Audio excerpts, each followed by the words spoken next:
ఆరాధ్య వాళ్ళ అన్నయ్య అయితే ఆరాధ్య దగ్గరకు వచ్చి, నువ్వు మర్యాదగా మా ఆరాధ్య గురించి చెప్తావా లేదా, చెప్పకపోతే నిన్ను వదిలిపెట్టను, అసలు నిన్ను ఇలా వదిలిపెట్టడం కాదు, నీ పీక పిసికి చంపేస్తానని చెప్పి ఇలా లోపలికి చేయి పెడతాడు. దాంతో ఆరాధ్య ఒక్కసారిగా షాక్ అవుతుంది. ఇంతలో అక్కడికి గౌతమ్ వచ్చి ఆరాధ్య వాళ్ళ అన్నయ్య చేయి పట్టుకొని, రే ఏంట్రా నా భార్యనే చంపుతానంటావా, అయినా ఆడపిల్ల మీద చెయ్యడానికి నీకెంత హక్కు ఉందిరా అని చెప్పి ఆ చెయ్యిని లాగి ఆరాధ్య వాళ్ళ అన్నయ్య చెంప పగలగొడతాడు. దాంతో వాళ్ళ అన్నయ్య అయితే ఒక్కసారిగా షాక్ అయిపోతాడు. ఏంట్రా నువ్వు నా చెంప పగలగొట్టడం ఏంట్రా, చేసిన మోసం అంతా మీరిద్దరూ కలిసికట్టుగా చేసి ఇప్పుడు నన్ను అంటావేంట్రా అని చెప్పి తిరిగి ఆరాధ్య వాళ్ళ అన్నయ్య అయితే గౌతమ్ చెంప పగలగొడతాడు. అలా వాళ్ళిద్దరూ కూడా గొడవ పడతారు. అది చూసి ఆరాధ్య, అక్కడ ఉన్న కానిస్టేబుల్ వాళ్ళందరూ కూడా ఒక్కసారిగా షాక్ అవుతారు. ఇక ఆ మేడం అయితే, గౌతమ్ ఏంటి నువ్వు చేసిన పని, ఇది పోలీస్ స్టేషన్, నువ్వు వదులుతావా లేదా అని చెప్పి ఎస్ఐ అంటూ ఉంటుంది.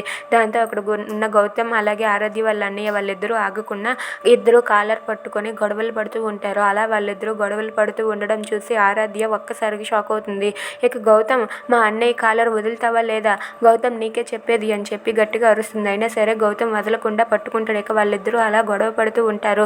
ఇంతలో కానిస్టేబుల్, మీరు వాళ్ళిద్దరిని విడిపించండి అని చెప్పి అంటుంది. దాంతో కానిస్టేబుల్ వచ్చి, సార్ వదలండి సార్ వదలండి అని చెప్పి అంటూ ఉంటాడు. అయినా సరే వాళ్ళిద్దరూ అలా పీక్కుంటూ ఉంటారు. ఇక కానిస్టేబుల్ విడిపించడంతో గౌతమ్ అయితే ఒక్కసారిగా ఇలా వెనక్కి వచ్చి, రే ఇంకొకసారి నా భార్యను ఏమైనా అన్నావంటే చంపేస్తా అని చెప్పి వార్నింగ్ ఇస్తాడు. దాంతో వాడు అక్కడ ఉన్న ఆరాధ్య వాళ్ళ అన్నయ్య ఒక్కసారిగా షాక్ అయిపోతాడు. ఏంట్రా నువ్వు నన్ను చంపేస్తా అండవేంట్రా అని చెప్పి వాళ్ళిద్దరూ అలా గొడవలు ఇంకా పెంచుకుంటూ ఉంటారు. ఇదంతా చూసి ఆరాధ్య అయితే షాక్ అయ్యి అలా ఉండిపోతుంది. If you like this video please subscribe.